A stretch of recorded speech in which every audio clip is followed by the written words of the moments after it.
So I grew up in Oklahoma City, and all my life I spent in Oklahoma. And I can remember when I was younger, me and my friends, we'd get together and we'd play these pickup basketball games. And sometimes after the game was over, we would sit around and we'd talk, and this was during the Michael Jordan era, and we would dream, do you think Oklahoma City will ever have an NBA team? And we were kind of like, no, it's never going to happen. And then not too long ago, you know the story, it actually did happen as a result of Hurricane Katrina and all the events surrounding that, and bringing a team, the Hornets, temporarily to Oklahoma City. We proved to the nation and to the NBA that we'd be a great home city for an NBA team. And so we get the Oklahoma City Thunder. And so I'm connected, like living now in Kansas City, one of my great connections back to my home city is the Thunder games. When I watch them, I feel like I'm at home. And so they become an important part of my life. Me and the kids, we love watching them. And so because of a friend of mine who was very generous, who has season tickets, I was able to go to Game 6 of the Western Conference Finals. And it was off the chart. The place was like going crazy. Standing the whole time, screaming to the top of my lungs, clapping, just going nuts, and we were winning the whole game.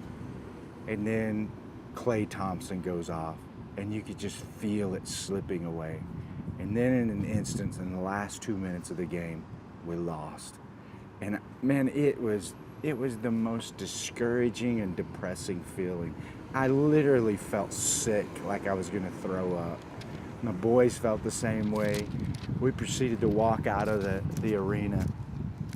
And I was talking to them and trying to process how down I was. And I began to realize, man, I'm a pretty serious Thunder fan, much more than I realized how it was impacting me. And I made this statement to my boys. I said, boys, I'm glad that my hope is not set on that game. Like my hope, when disappointment comes, my hope is set on something totally different. And it began to make me think about when people go through difficult times, maybe something like a basketball game, insignificant as it is, to even finding out maybe I have a terminal disease, or I'm sick, or I lose a loved one, and how disappointing that can be. And it reminds me of Psalm 39. David says, man's life is but a breath. And in verse 6, he says he's a mere phantom as he goes to and fro. He bustles about only in vain. He heaps up wealth, not knowing who will get it. But now, Lord, what do I look for? David says, my hope is in you. And I love that, because regardless of what I go through, my hope is in the Lord. In 1 Thessalonians chapter 4, verse 13, Paul says, we don't grieve like everybody else because our hope is in Christ. I love just like thinking about that when I go through down times. Like I go through a hard moment, my first thought mentally is, my hope is in Jesus Christ. The old song goes, the hymn goes, my hope is built on nothing less than Jesus' blood and righteousness. So we go through disappointing times, a loss in Game 6, the loss of a loved one, something serious like that. Mentally, as followers of Jesus, our first response has got to be, my hope is in Christ.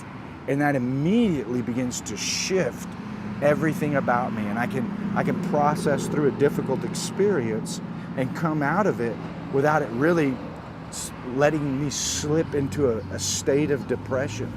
So remember that. And I think it's important for us to remember this too. There are a lot of people that we're doing life with that don't understand that hope. And it's a pivotal time for us to step into their lives and be able to encourage them and share our hope in Christ with them. Because if they don't have that, they're just a phantom. Their lives are just a mere breath, and then it's all over, and they don't have anything to hope for outside of this life other than the things they're living for. So I want to encourage you today, if you go through a bad experience and you know Christ, Immediately put your mind on him and realize that you're an eternal being and your hope is set somewhere else. And then look for those who don't understand that, who are going through a tough time, and realize that they don't have the same hope that you do. Step into their lives and be the hope for them and cast that vision of an eternal hope that we have because all that Christ did. Have a great week, and don't let a loss of a basketball game get you depressed, because your hope is built on something greater. See you next time.